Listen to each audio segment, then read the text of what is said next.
अब एक फोन करेंगे और घर पर बालू पहुंच जाएगा। जी हां, बिहार में बालू की किल्लत से परेशान लोग अब राहत की उम्मीद कर सकते हैं। राज्य सरकार ने इस समस्या का समाधान ढूंढने के लिए कई महत्वपूर्ण कदम उठाए हैं।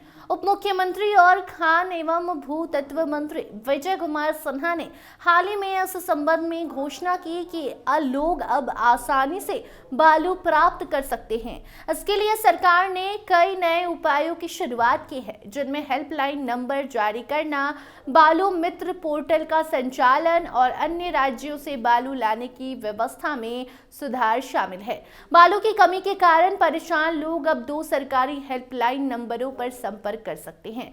तो अगर आपको भी घर बैठे बालू प्राप्त करना है तो नंबर नोट कीजिए।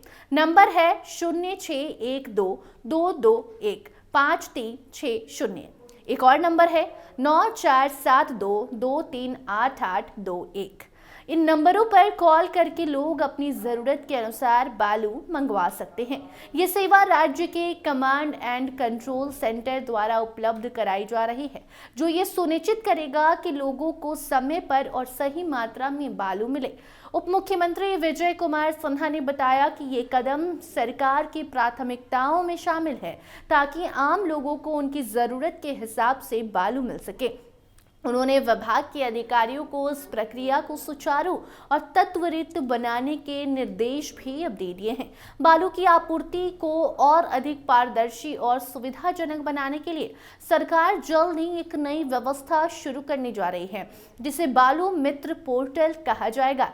उस पोर्टल के माध्यम से राज्य भर में बालू की उपलब्धता, उसकी गुणवत्ता और कीमतों की जानकारी उपलब्ध होगी। आसानी से आप जान पाएंगे बालू की कीमत क्या है। इसके जरिए लोग आसानी से ऑनलाइन बालू की बुकिंग कर सकेंगे और अपनी जरूरत के अनुसार बालू मंगवा भी सकेंगे। उस पोर्टल में विभाग सफेद और पीली दोनों तरह की बालू उपलब्ध कराएगा और इसकी डिलीवरी की जिम्मेदारी भी विभाग की होगी। हालांकि बालू की डिलीवरी के लिए खरीदार को परिवहन शुल्क देना होगा, जो अनिवार्य है। बालू मित्र पोर्टल का सबसे बड़ा फायदा ये होगा कि इससे अवैध खनन, कालाबाजारी और बालू की अनियमित बिक्री पर रोक लगेगी। ये पोर्टल बालू की खरीदारी को पूरी तरह से पारदर्शी बनाएगा, जिससे लोग अपनी जरूरत के हिसाब से सही कीमत पर बालू प्राप्त कर सकेंगे और कहीं जाने की भी जरूरत नहीं पड़ेगी। इसके अलावा पोर्टल पर बालू की गुणवत्ता के बारे में भी जानकारी दी जाएगी, ताकि लोग सही प्रकार की बालू खरीद सके।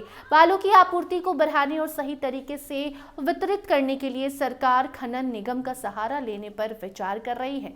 खनन निगम के माध्यम से बालू की आपूर्ति और बढ़ाई जाएगी, जिससे राज्य के विभिन्न हिस्सों में बालू की उपलब्धता में सुधार होगा।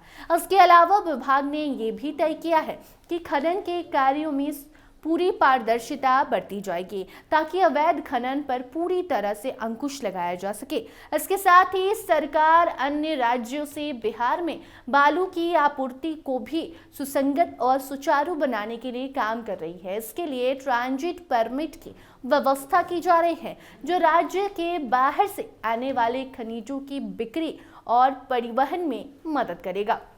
आपको बताते चले कि जल्द ही अंतरराज्यीय ट्रांजिट पास की व्यवस्था लागू कर दी जाएगी, जिससे अन्य राज्यों से बालू की आपूर्ति में कोई रुकावट नहीं आएगी। उप मुख्यमंत्री विजय कुमार सिन्हा ने उस बारे में जानकारी दी और कहा कि हमारी सरकार ये सुनिश्चित करेगी कि बिहार में बालू की कोई कमी ना हो। दूसरे राज्यों से आने वाले खनिजों की आपूर्ति को और बेहतर बनाया जाएगा, ताकि राज्य में बालू की कोई किल्लत ना हो। कुल मिलाकर बिहार में अब बालू की आपूर्ति और इसकी गुणवत्ता में सुधार के लिए सरकार ने कई ठोस कदम उठाए हैं। लोग अब 2 सरकारी हेल्पलाइन नंबर पर संपर्क करके आसानी से घर बैठे बालू मंगवा सकते हैं और बालू मित्र पोर्टल की शुरुआत से अवैध खनन और कालाबाजारी पर काबू पाया जा सकेगा। इसके अलावा ट्रांजिट परमिट की व्यवस्था से बालू की आपूर्ति में और भी सुधार होगा। सरकार का यह कदम बिहार के नागरिकों के लिए राहत का कारण बनेगा और बालू की किल्लत से संबंधित समस्याओं का समाधान भी मिलेगा। बाकी आगे इससे जुड़ी कोई नई जानकारी आती है तो उसे आप तक जरूर पहुंचाएंगे। देखते रहिए स्टार टीवी बिहार। धन्यवाद।